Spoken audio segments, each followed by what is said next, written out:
Powered by Sports Interaction, Canada Sportsbook. They can all be bangers, folks, and that one was decidedly not one. It wasn't the same feeling and the same vibes as game one of the season, but we knew this was coming. We knew when we looked at the lineup and the defense that there were going to be games where scoring was a struggle, and let's face it, despite the fact that they got a couple of breaks, the Detroit Red Wings very much deserved that game, and Jake Allen is the only reason that it was close. We're going to talk... Hold on, Mark, you're not on yet. I haven't even introduced you. So I can hear Mark in my ear, but you can't hear him yet. We've got a great show for you tonight. We're going to talk about Jake Allen and how he's the story of the game. Some good things about the game. That's how we're going to start out. Then we're going to talk about some things that weren't so good. Some things that the Canadiens need to work on, including their power play and maybe getting Chris Weidman some help making plays with the puck. And then we're going to close things out because we have Hadi Kalakeche here to talk about some prospects. We're going to talk about the future, who's looking good so far to him, both on the Canadiens and on their minor league affiliates and in the junior leagues. Of course, Owen Beck. We got to talk about Owen Beck. Every episode of Game Over this season, we're going to talk about Owen Beck. But before we get into Owen Beck, we got to ask you, do you want to bet? You can do it at Sports Interaction, Canada's sports book. Football's back, baseball playoffs, and the hockey season's underway. Bet pregame, live in play, or on one of our many prop bets. Made for Canadians by Canadians, Sports Interaction makes it easy to deposit, play, and cash out. Join now and see all sports betting has to offer. Head to sportsinteraction.com/SDPN. That's sportsinteraction.com/SDPN. Ontario only, 19 plus. Please play responsibly. And if you or one of your loved ones has an addiction to gambling, there are resources to help yourself or your loved one in the description of this YouTube video and every YouTube video or podcast on the Game Over Network or the SDPN network. So I'm going to introduce my guests now. I have two wonderful people with me. It's the co-host for this season and Hadi Kalakeche. Marc Dumont is here. It's going to be a great show. How are you guys doing? It's true. Once you start, you can't shut up.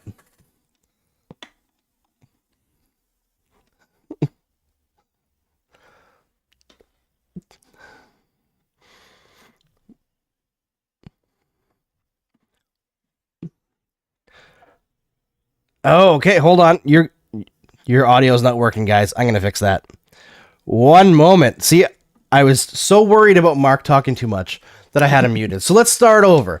Hadi and Mark, welcome to the show. How's it going, guys? I'm doing really well. You can't get rid of me that easy, man. I'm sorry. Yeah. No, I mean, obviously the best game the Habs have ever played in the history of the Montreal Canadiens.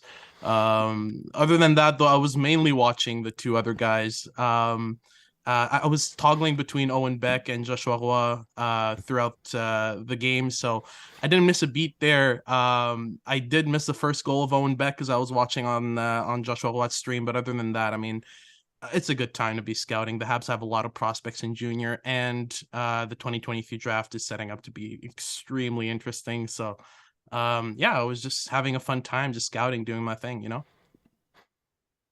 Absolutely. Yeah, I mean, scouting is a way to watch the game that I don't think people are as familiar with. Actually, before we get into Jake Allen, just Hadi, can you just give before we're going to tease it a little bit now.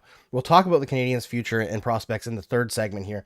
But just how much different is watching the game from a scouting perspective than just enjoying the game? Well, you really have to focus on specifics. I tend to pause a lot, jot down some notes, all that, but I'll focus on a player's skates, how they're using their edge work in order to get around. Is their output as good as their input? Is their you really have to focus and hone in on the specifics. And what that does is it takes you out of the excitement and the sort of flash of the game. You stop sort of wowing at everything and sort of start really, breaking down the game in its intricate components. So the difference mainly is just my approach, because when I'm watching as a fan, I'm not, my brain tends to automatically go to those directions where I'm like, oh, Cole Caulfield incorporated this new edge work into his game, and I'll think about it, but I won't necessarily focus on it the whole time. I'm just enjoying the game, right? So that's the main difference for me, is just the approach as a fan versus a scout, and the way it shapes how I go about the game itself. There's a lot more to focus on when you're scouting. Excellent. All right, so let's all push it to you, Mark. Jake Allen tied a Montreal Canadiens record in the first period that he set last season, 25 saves in a single period. Jeez. Can you put into words what Jake Allen was able to do in this game?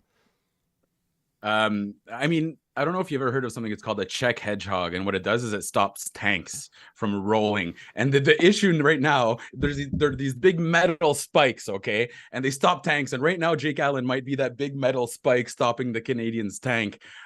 Before we really get going, I just want to say hi to everyone in the chat, because I missed a lot of these people over the summer. I love interacting with Habs fans, and I'm seeing people that were in all our Twitch streams before, and that's really cool. So that being said, I think me and you, Andrew, spoke about this. Like, the one big issue for the Canadiens today, this year, getting Bedard, is obviously Jake Allen. Like, he's essentially the only guy on the back end, other than Mike Matheson, that has contributed in a positive manner to their team in the last couple of years, right? So, but that being said, he's got the same curse as Carey Price. He doesn't score enough goals.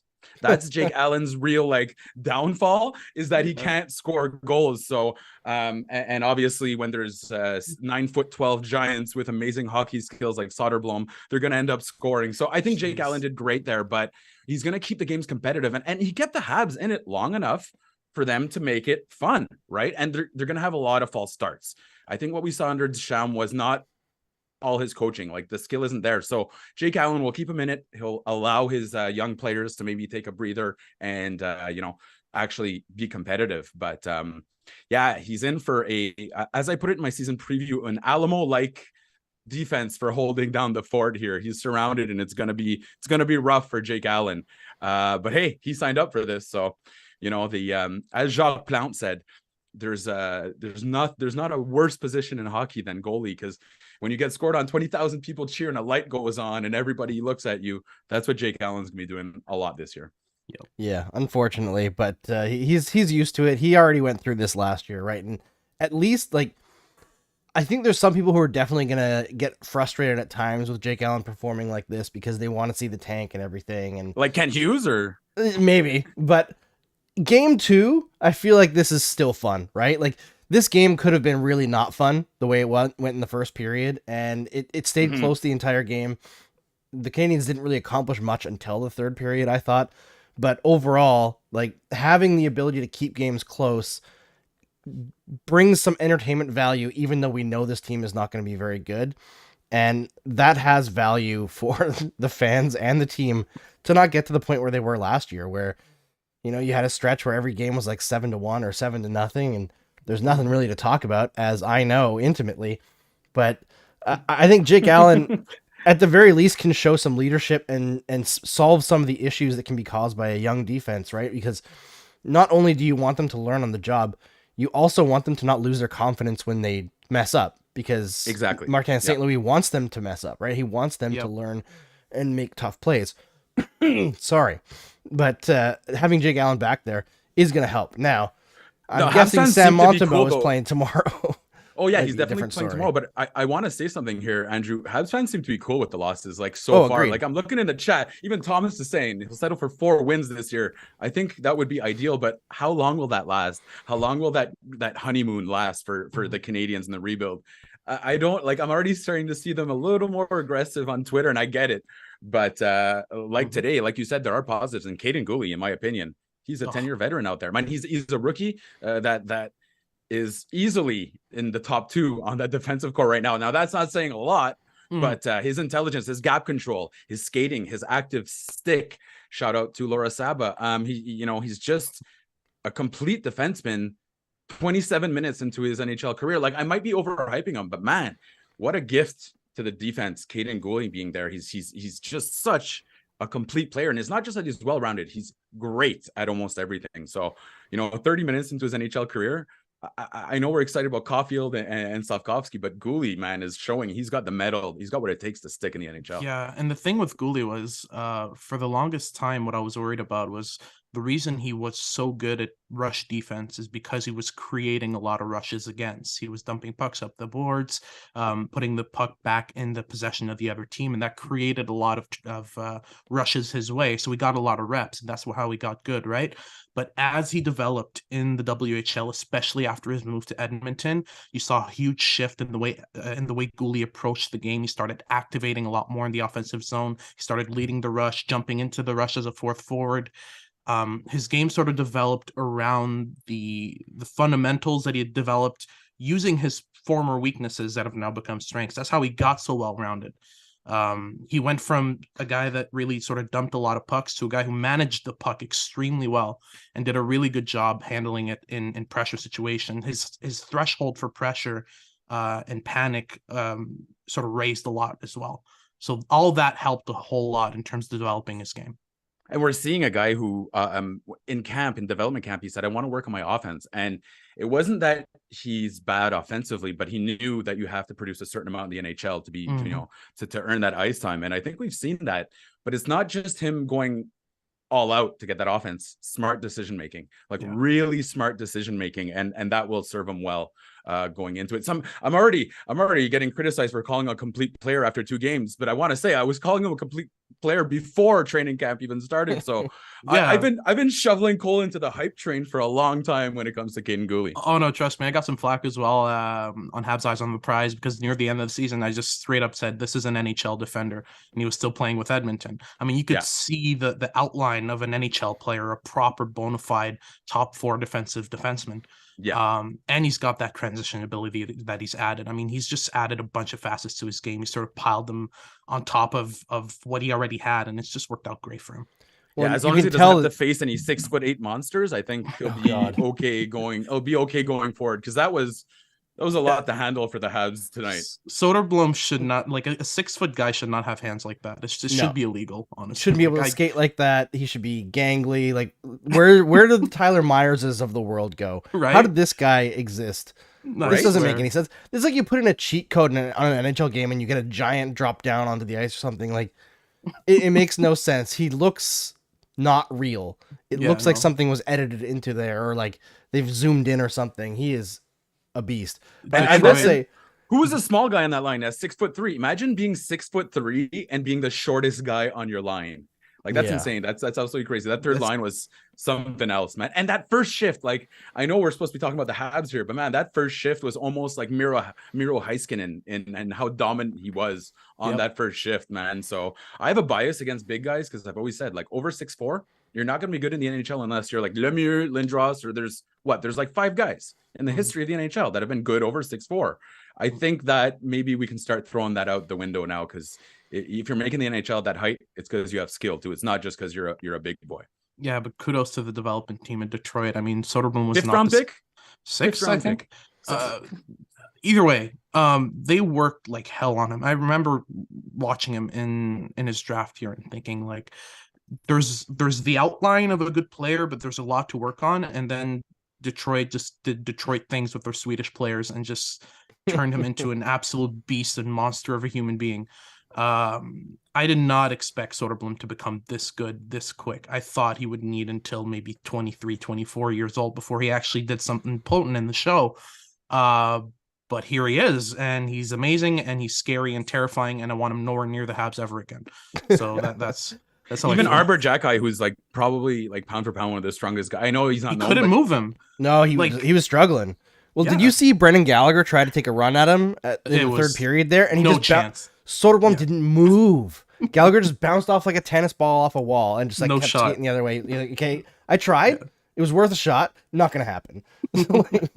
Kudos to Galley. Only Galley would take that shot as a 5'9" forward. Like that's the only 5'9" player I'd see like actually try to take a run at Elmer Soderblom, 6'8", 200-something pounds.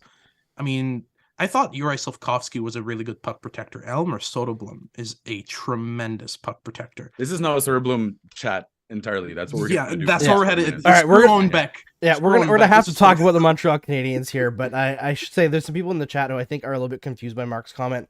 about the 6'4" and over, he was talking about specifically forwards. There are definitely some Yeah, defensemen who are six bigger forwards. Yeah, that have yeah. like obviously Zdeno Chara is going to the Hall of Fame, Yeah. but forwards for whatever reason for a very long time, if you were over 6'4", it was very rare that you were a good player.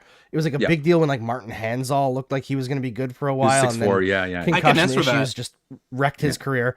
Yeah, And someone mentions Tage Thompson too, Shade by Sheridan. yeah, he took a step right? last year. Yes, He took a step. Yeah. But But it used to be get just off. like a curse. Yeah. Let's get off the other team's players for a bit. We'll talk about the Montreal Canadiens, but first I got to tell everyone in this chat, if you're here enjoying this show, please drop a like on the YouTube video because it helps us grow. If you like it, tell your Habs fans friends about it because, you know, we're doing great here, but we could do even better. We can take it to the next step. If you're going to the game even, you can bring your AirPods with you on your way down the stairs in the Bell Center, flip the phone out, turn on YouTube. You can watch this show anytime. It's amazing. Anywhere you are, as long as you got a little bit of a signal, you can watch us and it'll be fun. So let's get into some of the things that don't look that great right now. And I feel like I have to preface this with, I don't think that it's really appropriate to be very negative about anything because we know what the season was supposed to be. I think even though they were drastically outplayed by the Red Wings, they held it together and didn't totally collapse without guys like Matheson and Edmondson in the lineup, right? Like, how negative can you be about what they're dealing with already? But I gotta say, one thing that is a little bit sticking in my brain is this is now going into the part of 3 seasons with Alex Burrows in charge of the power play, and I'm just not seeing it on the power play.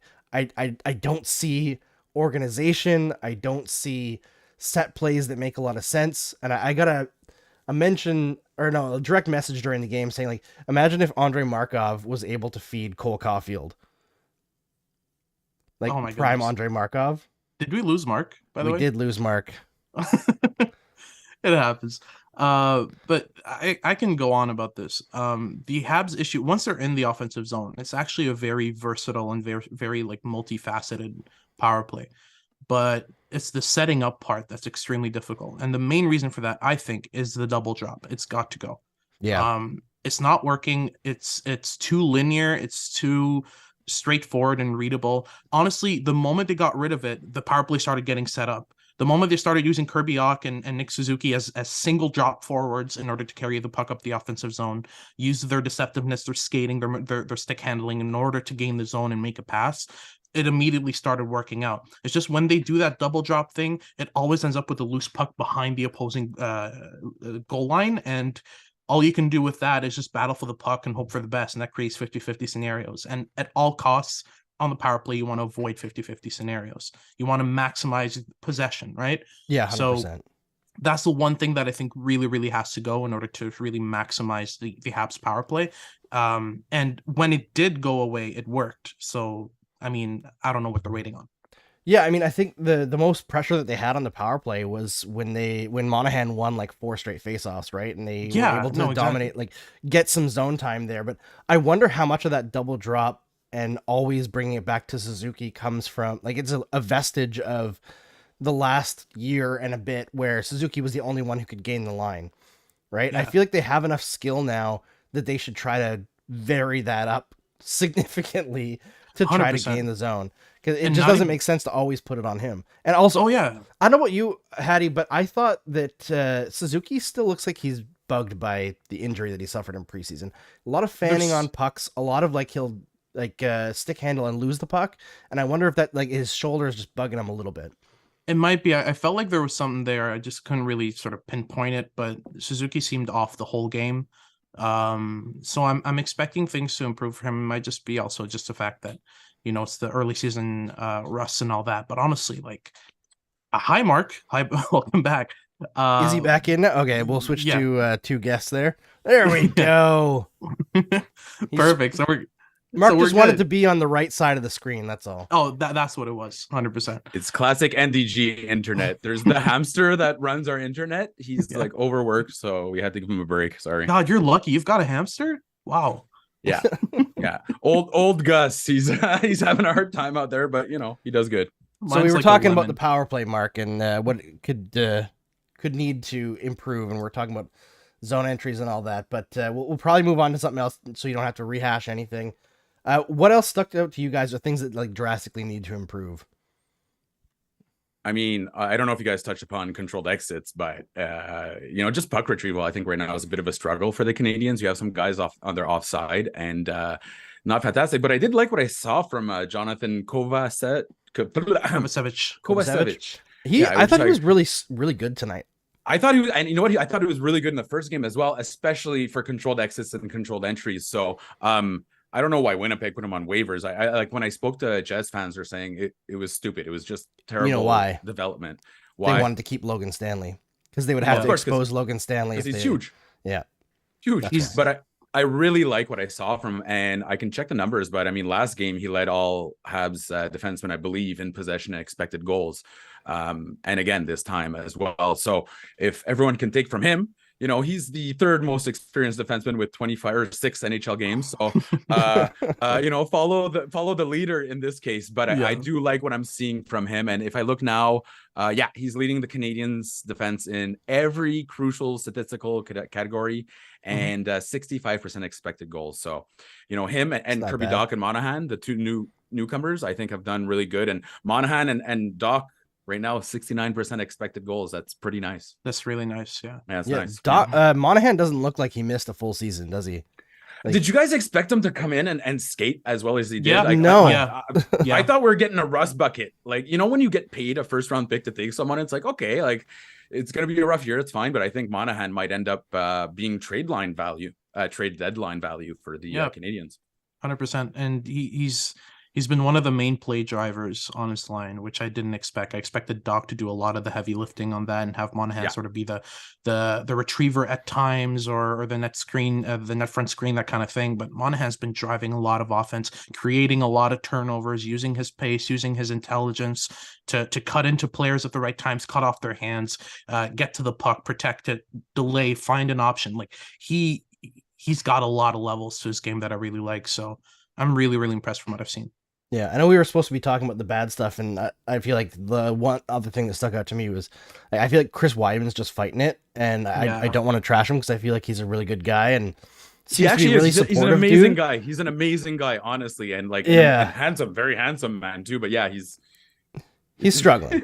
It's a lot to ask for Chris Weidman to be your number one power play quarterback, and this is just, to me, I was laughing not last night, but the other night at the Bell Center. Mike Hoffman was playing the point on the second power play unit. He was their power play quarterback. So I think it goes to show right now, obviously, what the Canadians are missing, and that's a Markov or 4 Markovs on the blue line, right? Yeah, and it makes sense, right? Like we all knew that coming into this season that the defense was going to be an issue.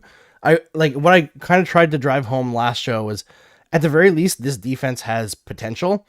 Like they have some guys who can move the puck, and Xhekaj is way better than I thought he was going to be. Yep. He's so much better than he has his flaws. Don't get me wrong, but way, way better hockey player than I thought he was going to be. So that's really fun. I think Jordan Harris has been spectacular these first 2 games. I was going to say, why the hell is Jordan Harris not at least spending 30 seconds of power play? Yes. At the point, like he has 4 years of experience running a power play in Northeastern. If there's anyone who deserves a shot, why are you playing Mike Hoffman at the point and not Jordan Harris is my question. Well, Jordan Harris, now that Caden Guhle missed some time, he missed half a period. Jordan Harris is one of the veterans on the team on that blue line. So he's got to play legitimately, right? Yeah. He has the Iron Man streak.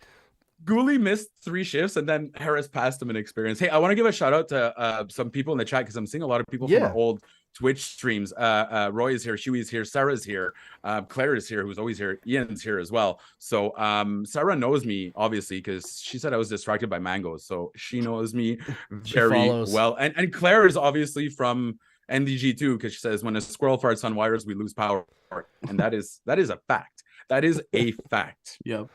Yeah, I know we're supposed to be talking about the negatives, but I do want to shout out one other thing that I've noticed over these first 2 games compared to preseason.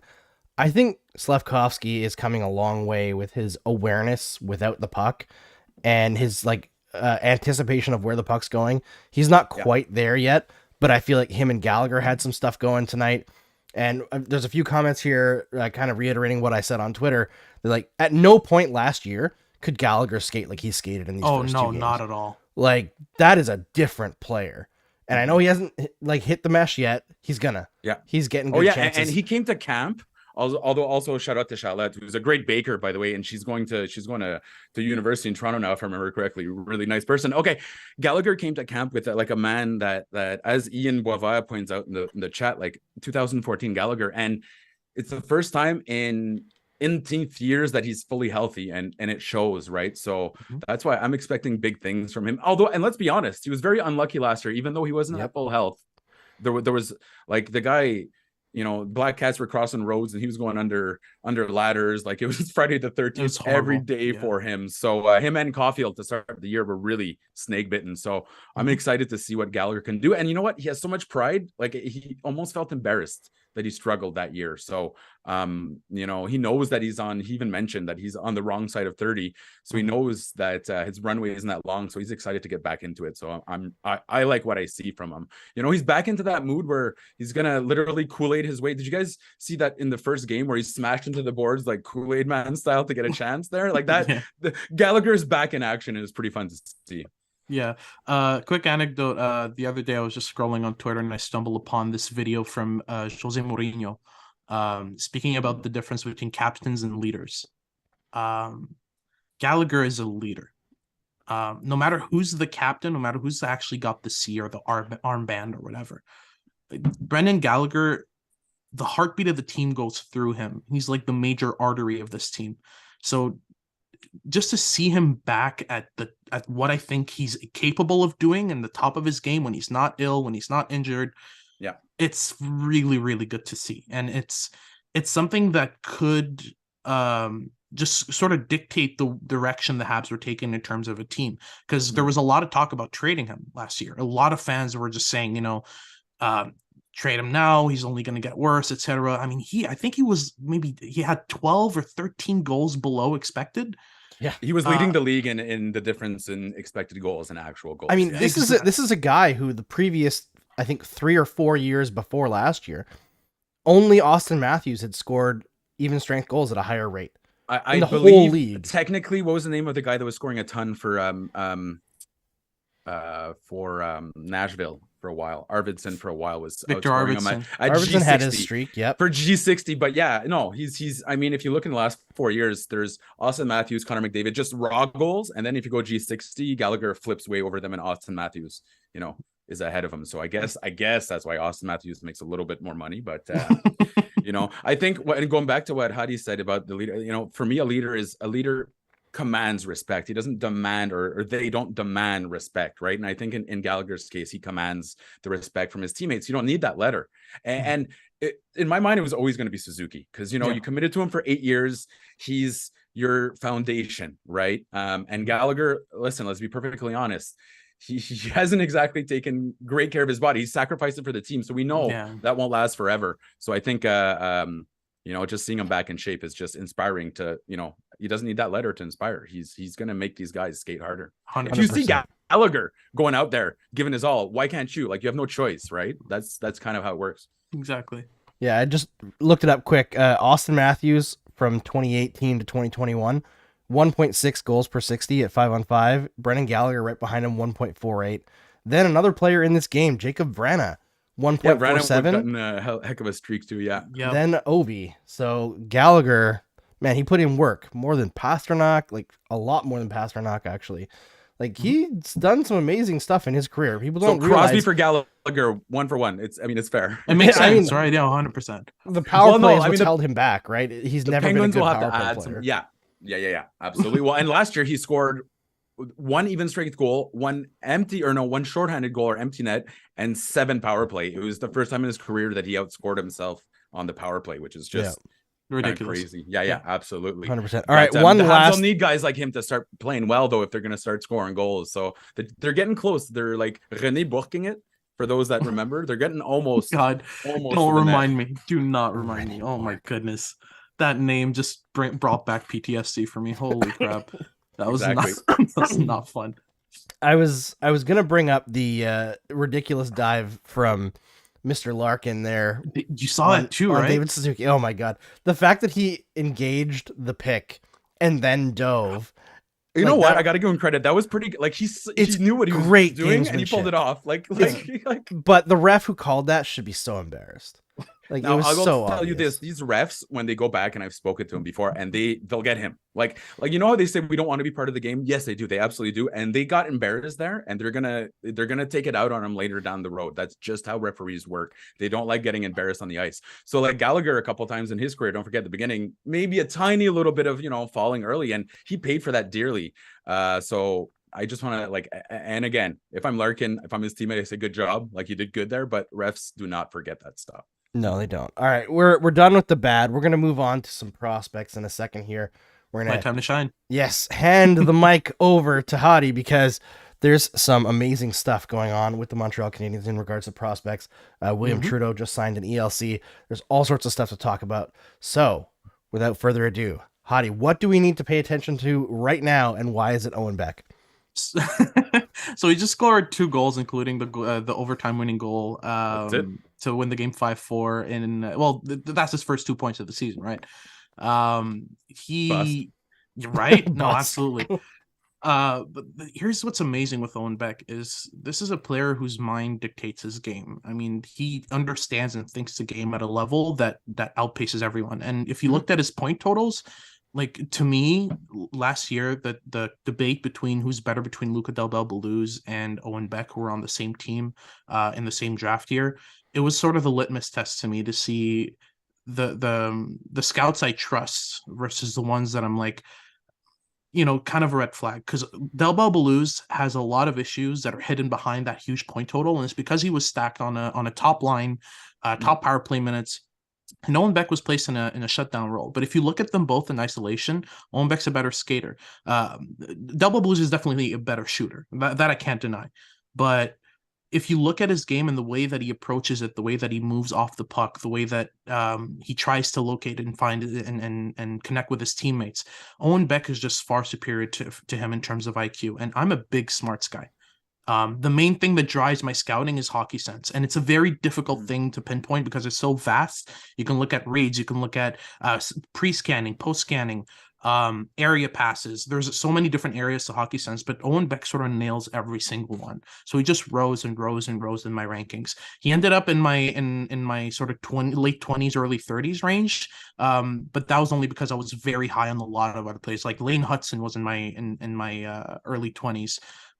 Players like that. So, noted Habs prospect Lane Hudson, who's also doing great. 3 points in his first game in the NCAA with Boston University. He actually did the impossible task of making Luke Tuck look good. So that was really good for him. And yeah, no. I will say one thing real quick is when I was in Buffalo, I'm gonna start name dropping. For those that don't know me, I name drop like constantly. It's just what I love doing. And I was sitting having a beer with our good friend that works for Buffalo, Matthew Barlow, and I was mentioning just some picks that the Canadiens were happy with, because obviously I worked with a team at the time. And as soon as I said Owen Beck, the Senators table, the Sabres table, and like 3 other tables like perked up, and the scouts looked at each other and were like, like angry. And the same thing, Lane Hudson, a few minutes later, ears perk up. So I know for a fact teams were really gambling with those two, and the Habs were too, actually, at that point. But there was some internal struggle for the Canadiens to decide on Beck, whether they want to go for Beck or not. It wasn't a slam dunk, believe it or not. Yeah. But I think they're happy with their decisions now. And honestly, like the Habs, that value in the second round, wow, that was better than their first round, in my opinion, by far. Like I'm not gonna lie. I would have gone for Jagger Firkus. Jagger Firkus went right after, and he, to me, I mean, near the end of the draft, I started debating whether he or Matt Savoy were better in terms of WHL forwards. I was that high on him. I believe that much in his game. Yeah. But Owen Beck is pretty much the smartest, most safe pick you can make in that range. He's a guaranteed middle six forward to me. That's what I see in Owen Beck. A player who's cerebral. He's so cerebral. It's his anticipation. Yeah, players that smart don't miss. You can be the poorest skater, a terrible shooter. If you've got the brain, you'll find a way to work around it. That's the thing, is I look for adaptive skill, and you need IQ to be able to have adaptive skill. You look at Xavier Simoneau, for example, 5'6". He's built like a tree stump.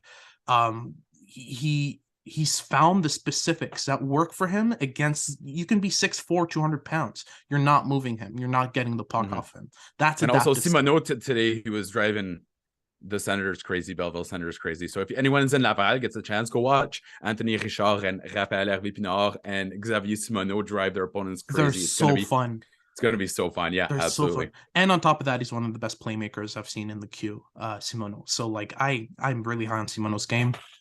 So yeah, I look for adaptive skill. Owen Beck has adaptive skill. He's a tremendous skater. He doesn't just skate well in terms of his mechanics, of his technique. He actually uses his skating in the most efficient, most useful way. He cuts to the middle often. He knows where opponents' hands are and cuts across them in order to get them off balance. He checks even which foot his opponent has his weight on in order to cut the opposite side. There's so many specifics in his game that I absolutely love and that I've grown to love even more since the preseason. I mean, he blew me away. I knew he was good, but this good and this NHL ready already was something else. Yeah, he was so good in preseason that people were speculating he might actually make the team and like force something to happen, which probably for the best he didn't, but that's another story. I mean, he should probably be in Laval right now, if we're being perfectly honest. Like his skill set, in my opinion. You could, yeah. Now you look at his points totals in the OHL, and okay, you want to get him to like 80, which I think he'll easily hit. But his skill set and his cerebral approach to hockey is already at a professional level. Let's be perfectly honest. Now, I'm not saying this guy's going to destroy the NHL or anything, but his skills can translate. They absolutely will translate to the NHL. So, it's funny. The Canadiens offered him. I was just speaking to his agent. That boom. Name drop. And after I spoke to Owen himself, I spoke to the agent, and they offered him the contract after his first preseason game. Yep. So that's when they decided, okay, like they came right down right after the game, and he was with his parents at the time. And that's when they're like, hey, yeah, let's get him signed right now. So the good news is the contract slides, actually, and it doesn't even count towards their 50 limit. And I believe 18-year-old players in the OHL don't even count towards the 50 limit. So, this is just gravy for him. And want to know what he bought with his bonus?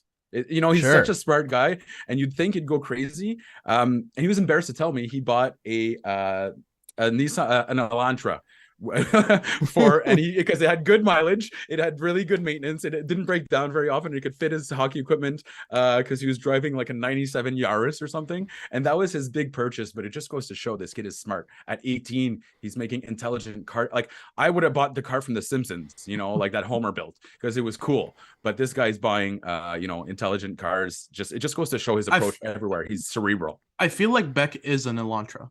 I feel like it's genuinely like if Beck was a car, he'd be an Elantra, and that's the most Owen Beck thing I've ever heard. He's that kind of guy. He's so mature.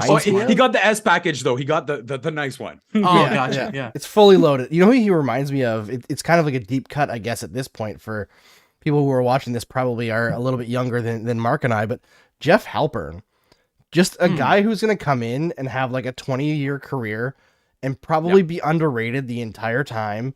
Never hit like crazy first line numbers, but like maybe end up playing first line for a stretch in his career on a team that's struggling or something, and finish his career as just like a fantastic role player that every line that he's on his whole career will be great. And shout out to Jeff Halpern. He's one of the first guys to complain about plus minus. He's like, this is a dumb, like, can we change it? Can we change this? Because as a defensive guy, he was getting murdered by it, and he was losing money contract wise. So Halpern was one of the first guys to do that. Also, speaking of prospects that'll probably have like a good long career, I'm thinking William Trudeau, who the Canadiens just signed. Like, I was so impressed by him at camp. He was smart. He was making the right decisions. He looked good with everyone. I can see him having like a Robida style career where he sticks around for a very long time. And I think obviously the Fairbrother injury in Laval like helped him get his signature, but I think that was a pretty big sign of faith from the Canadiens to give him that ELC. So loved what I saw from William Trudeau, and I know he didn't have as much hype, but if he was 21 at the time, I think people would have been saying, "Hey, he should be in that conversation with the other big boys there on defense." Trudeau, in one word, is effective. Everything he does serves a purpose. Everything he does advances play. Everything he does leads to positive things transitionally. He does struggle in his own zone, that I can't deny, but as soon as he's got the puck on his stick, if I were to bet $100 on any of the Habs prospects succeeding on a pass out of their zone, it's Jaden Struble, and then Caden, you can sometimes miss, but yeah, it's Struble and then Trudeau in that order. Those are the two, and they're Struble? really close. Yeah, Struble is Oh really wow. good transitionally. He's one of the best transition players I've seen in a very long while. Hey man, and how do we trust there? So that I works for literally me there. I got so much flack for ranking him above Jordan Harris, and I know this will make your eyebrows raise. But if he hits, he hits. He's got potential. Like he's I love his game. I mean, Yeah, it's gonna be hit or like- miss with him though. Let's be Mhm. honest. Yeah. a year ago right now, the thought from most Canadians fans was that they were going to lose both, right? Because Marc Bergevin was out there giving interviews. Well, Jordan Harris doesn't want to sign here, so nothing we can do. Yeah. Oh, okay. Oh man, I hate it. I'm defending Marc Bergevin all the time now. Okay, not to defend Marc Bergevin, but Jordan Harris was going to sign regardless. The only reason he wasn't going to sign was actually because of the change, because Marc Bergevin got fired. Now, that being said, the Canadiens will never have an issue signing an NCAA guy for the rest of their career as long as Kent Hughes is there. But I will say this about Marc Bergevin: Jordan Harris was absolutely going to sign. He just comes from such a smart family, and education is so important. And this was the plan all along. Yeah. So I'll give Bergevin that much credit. I'm sorry. I feel like I should get slimed or something now. Yeah, no, I mean, we'll never know that alternate history. Before we close out, because we're going long, as is my issue with this show. We're supposed to be 30 to 35 minutes, but we're over 40 now. I want to ask from Hadi, how do you feel about Slafkovsky after 2 games? Do you think he's going to stick around? Do you think he's progressing fast enough? Or do you think he is eventually going to go down to the American Hockey League this year? for me, the plan all along was for him to spend the year in the AHL. I'm not sure how good this is for him to play in the NHL and inevitably go back down when it shows that, you know, he's not scanning enough. He's gravitating towards the puck, crowding the short side. I've mentioned these things multiple times. Crowding the short side especially is a major issue for him. He basically, what he does is he'll gravitate towards a puck and look at it the whole time, and it'll make his teammates readjust in terms of their routes. And that creates a bit of havoc, a bit of chaos, and it makes everyone a bit uncomfortable because you're playing on the side that you weren't really, you know, you're thinking, I should have been there, but I'm here now, right? So all these little details compound. And for me, these are things that you can learn in the AHL. I mean, the AHL isn't the right development league for every prospect, but it's going to be the right development league for Slafkovsky because of the style that's played, because of the speed of execution that's just a tiny bit slower than the NHL, but still at a potent enough level that he's still learning stuff. He's still learning to make quick decisions under pressure, check his shoulders, all that stuff. I'd say even the more physical game in the AHL will sort of push him to check his shoulders even more and be aware of his surroundings. So that to me is the prognosis for Slafkovsky. He absolutely needs to learn to scan a lot more in order to develop his game further, because when the play's in front of him, when he sees what's going on, he makes tremendous decisions. To me, he's gonna be a play driving winger, a play driving, playmaking winger at the NHL level. But he absolutely needs to start scanning, because it'll just open up so many more possibilities for passes for him. He gets hemmed into what he sees, and that's all he sees, and that's sort of limiting his game a lot. For me, the best thing you can do for Slafkovsky, send him to the AHL, have him play the whole season there, develop his game that way, and then you see next year if he's at the right level. Yeah, there's a comment here from Sam Frieder saying, I think he goes to the AHL 30 to 40 games.